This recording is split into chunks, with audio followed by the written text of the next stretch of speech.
بسم الله الرحمن الرحيم الحمد لله رب العالمين اللهم صل على سيدنا محمد وعلى آل سيدنا محمد اللهم صل على سيدنا محمد الفاتح لما أغلق والخاتم لما سبق ناصر الحق بالحق والهادي إلى صراطك المستقيم وعلى آله حق قدره ومقداره العظيم اللهم صل على سيدنا محمد وعلى آل سيدنا محمد صلاة تعدل جميع صلواتك بمحبتك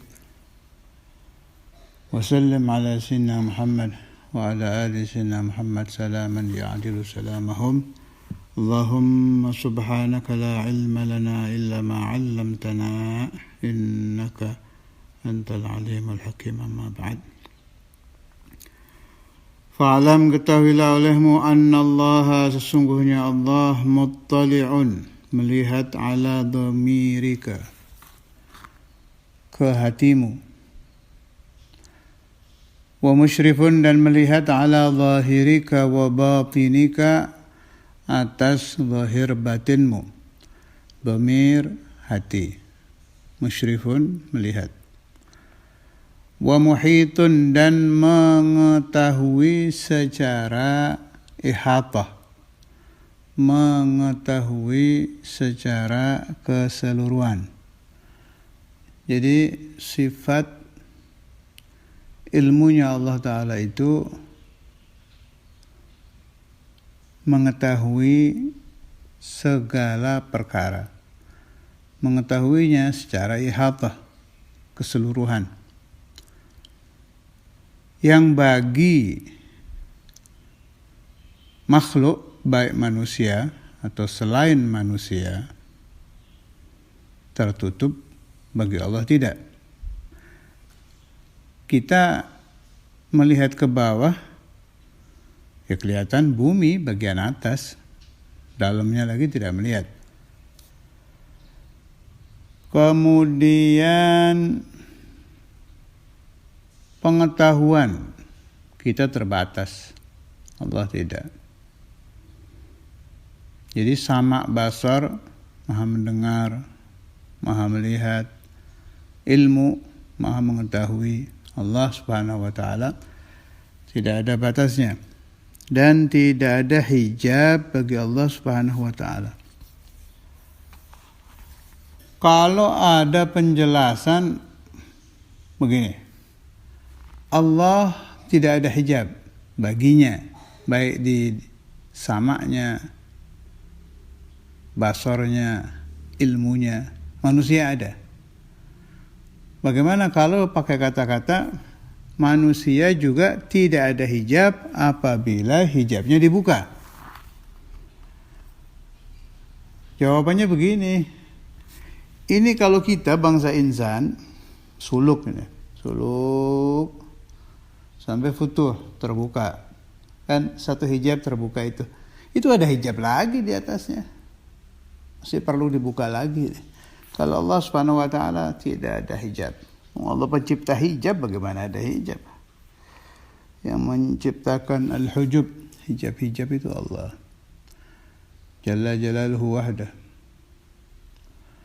Karena itu Allah lebih tahu diri kita daripada diri kita mengetahui diri kita sendiri.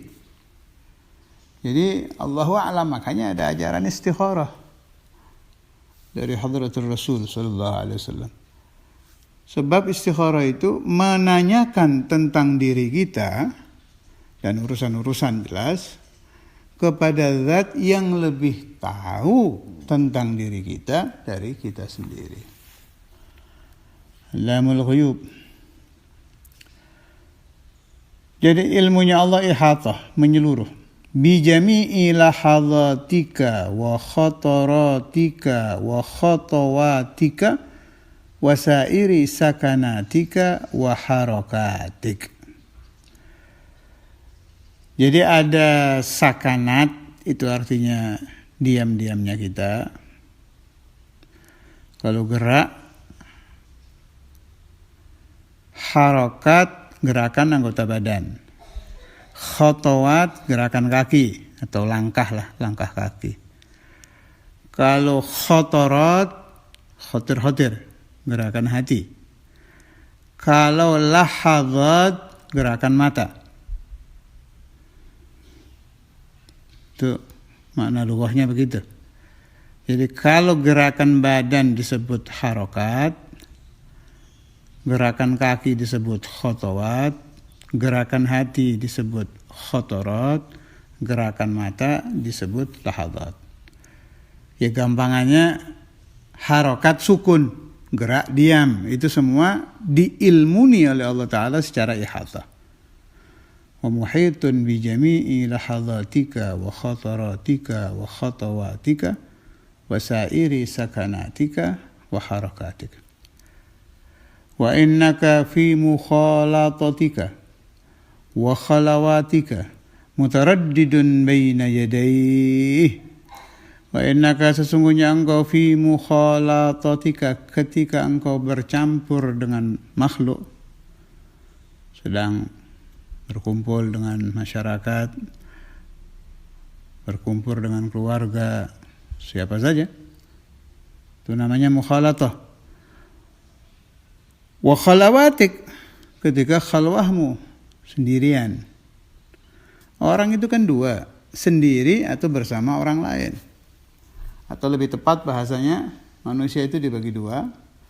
Dia sedang sendiri. Kalau sendiri berarti artinya tidak sendiri, dia sama Allah kan. Gak bisa orang khalwah dari Allah, mustahil. Mustahilun. Bagaimana mungkin seseorang mampu menutup dirinya daripada penglihatan Tuhan? Tidak bisa. Mustahil. Kita bisa menutup aib kita dari manusia, bisa. Tapi kita tidak bisa berdusta dengan hati kita sendiri bahwa kita ini setan aslinya. Kita ini mal'un. Siapa yang ngomong? Diri kita sendiri. Dan Allah Subhanahu wa ta'ala ya'lam bi'annaka mal'un. Kamu ini orang terkutuk, ahli dosa, penuh noda, pura-pura, ya hannu. Tahu semua Allah itu. Ada orang melamar gadis, perantaranya menyampaikan mukadimah, wah ini orang baik ini. Hebat ini orang. Emas 24 karat. Keluarga gadis bisa dibohongi, tapi Allah Subhanahu wa ta'ala tidak bisa. Karena itu, kalau ada orang yang anaknya dilamar, tanya kepada Alamul Ghuyub, istikharah. Istikharah. Malah kalau orang-orang dulu ya, wali-wali, orang-orang saleh, tidak menerima murid, tidak menerima santri yang ngaji kitab kepada dia sebelum istikharah. Itu diantaranya yang saya tahu, Syekhuna Al-Arif Billah Said Kiran itu begitu. Ada lagi di Jami' Karamatul Aulia, satu syekh yang tidak menerima murid untuk masuk thariqahnya kecuali yang dia lihat di Lauhil Mahfuz memang jadi muridnya. Oh, itu kalau bisa begitu enak itu. Jadi begitu.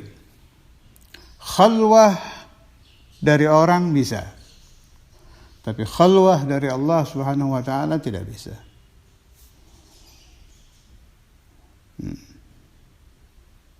Kemudian jin. Jangan dikira jin itu nggak kena hijab loh, kena. Taunya saya bagaimana? Saya tidak ngarang ini pemahaman. Ini pemahaman dari hadis. Kan sering di hadis itu. Ya, mendengar jeritan ini, mendengar suara orang yang diazab ini ghairu thaqalain, kecuali manusia dan jin. Namanya jin mahjub. Lihat aja di Quran ayat-ayat yang menerangkan hijab-hijab tentang jin. Wah, bodohnya orang itu yang bertanya kepada jin. Jin sendiri mahjub. Dia sendiri kayak kita, ahlul hijab jin itu. Naam, di dalam beberapa hal dia tidak terhijab. Ya, tidak beda dengan kita lah. Kita dalam beberapa hal juga tidak terhijab. Malaikah apa seperti Allah tidak ada hijab? Mahjub, tetap ada hujub. Ada banyak hal yang malaikat memang dibikin bisa oleh Allah Subhanahu wa taala. Sesuai tugas masing-masing dan sesuai jenis penciptaannya. Alhasil yang tidak ada hijab hanya Allah Jalla Jalaluhu wahdah. Karena itu kalau kita ingin bertanya sesuatu, bertanyalah kepada Zat yang tidak terhijab, yang maha tahu segalanya, tahu akibatul umur, akhir kejadian ini bagaimana, nanti ini bagaimana, solusinya bagaimana, ada semua itu di Allah. Laksanakan ajaran manusia yang paling alim, Sayyidina Maulana Muhammad Rasulullah sallallahu alaihi wasallam. Istikharah, ingin bertanya apa-apa, tanya kepada Zat yang tidak pernah terkena hijab, wa huwa Allah Jalla Jalaluhu wahdah. Manusia itu kalau tidak khalwah ya pasti kumpul makhluk lain. Ketika manusia mukhalatah atau khalwah, mutaraddidun baina yadayhi, bolak-balik di hadapan Allah Subhanahu wa taala. Mana di hadapan, bukan Allah taala berada di depan, belakang, kanan, kiri, atas, bawah, tidak, ini bahasa kiasan saja. Artinya kesemuanya diketahui Allah.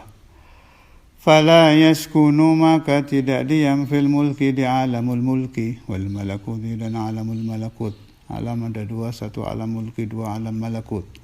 Alam mulki alam zahir atau alam dunia, alam malakut atau alam malaikah, alam yang tidak terlihat.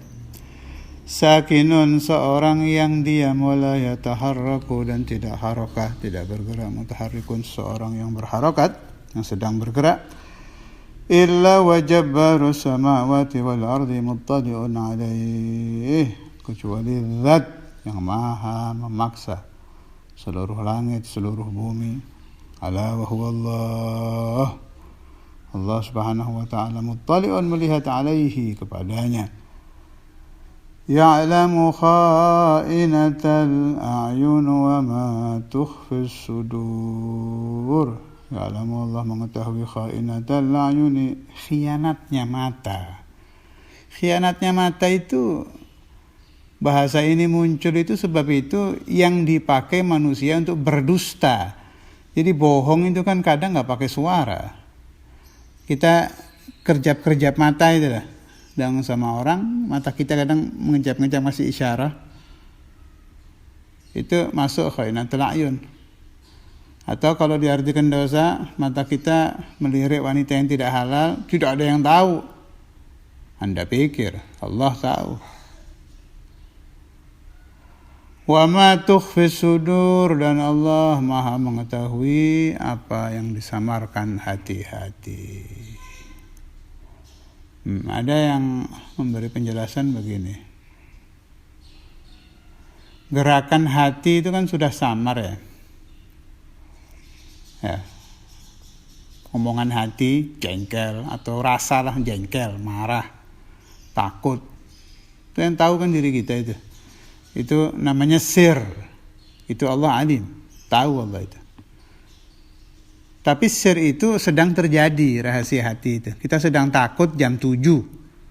Itu namanya sir.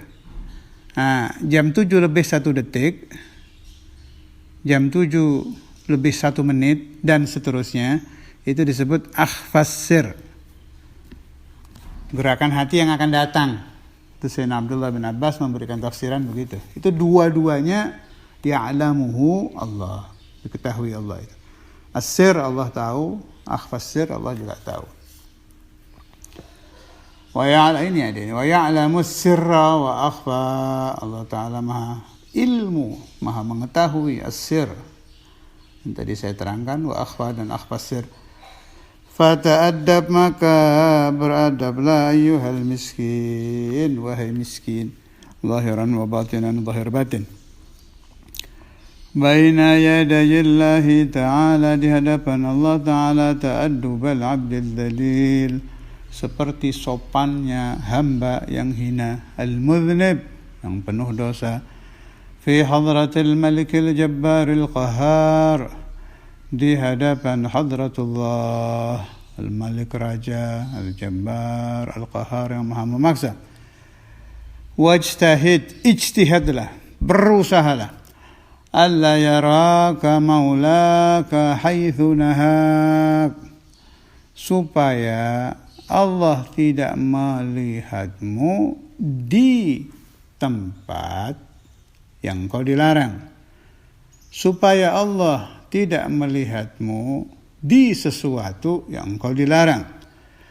Wala yufqiduka haitsu amarak, dan Allah tidak kehilangan kamu di tempat yang kau diperintah.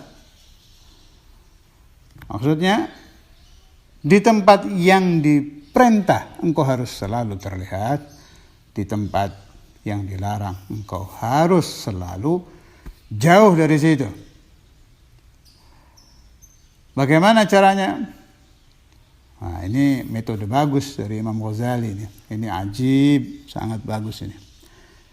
Caranya supaya kita bisa mengamalkan wajtahid alla yaraka maulaka haitsu nahak wala yufqiduka haitsu amarak walan taqdira ala dzalik, engkau tidak akan mampu mengamalkan itu illa bi an tuwazzi'a awqataka wa turattiba awradaka min sabahika ila masaik.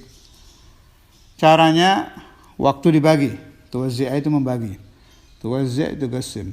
Engkau membagi waktu-waktumu dan membikin tartibul aurad. Wirid-wirid itu dirapikan, ditartibkan. Pada subuh baca ini, pada zuhur baca ini, ada sholat duha, ada sholat ini, sholat ini. Pokoknya 24 jam itu diatur. Sampai mau tidur diatur. Bagaimana caranya kita tidur didampingi malaikat. Bagaimana caranya kita tidur, ruh kita naik ke alamul malakut. Bagaimana caranya kita tidur, tidak bisa dimasuki setan. Dirapikan sama Imam Ghazali itu.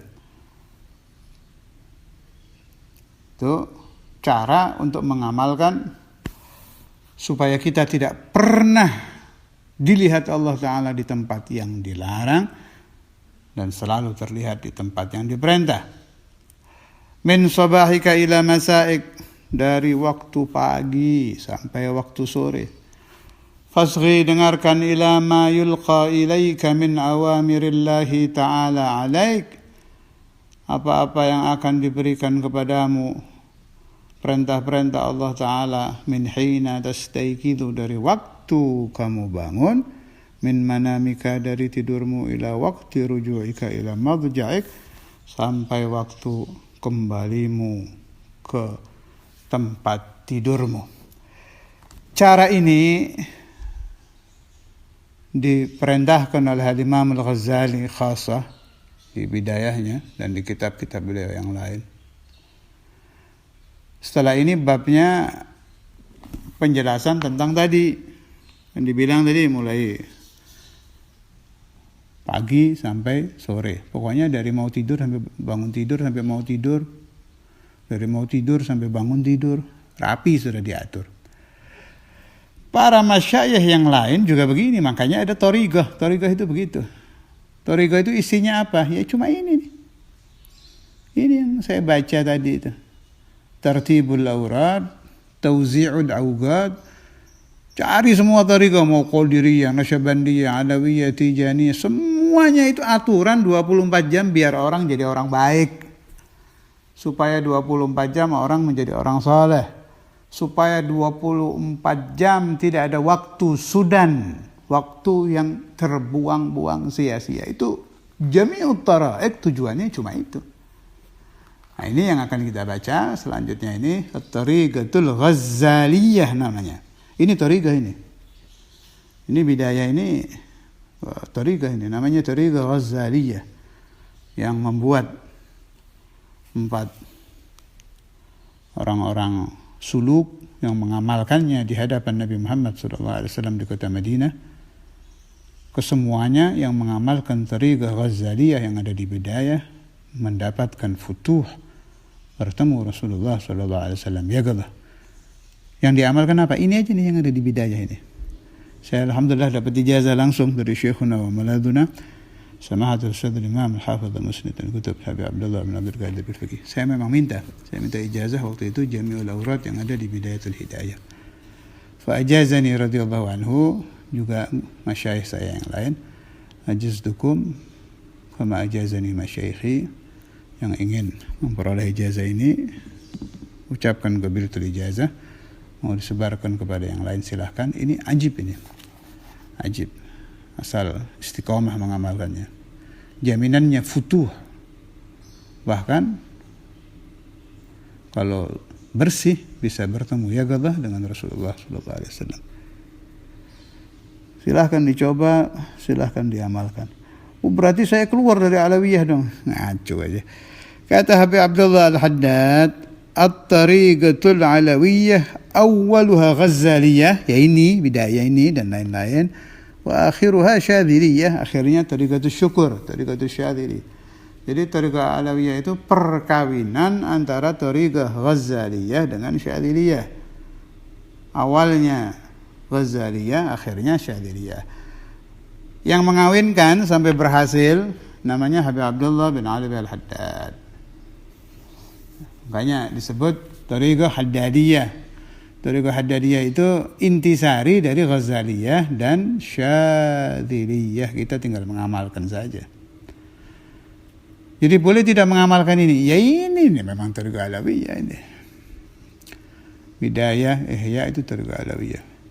Allah yaftah alaina wa alaikum wa ala auladina dhurriyyatina wa azwajina wa ahbabina wa man ta'allaqa bina man sa'adana bis-sidq wa jami' ahli la ilaha illallah al-futuh wal-munuh wal-rusuh wa salah al-qalb wal-jasad al-ruh wa tawbatan nasuh wa ila ruh al-imam al-Ghazali khasah jami' masyayikhina wa ahli silsilatihim jami'an wa ila hadratin nabi al-Fatih.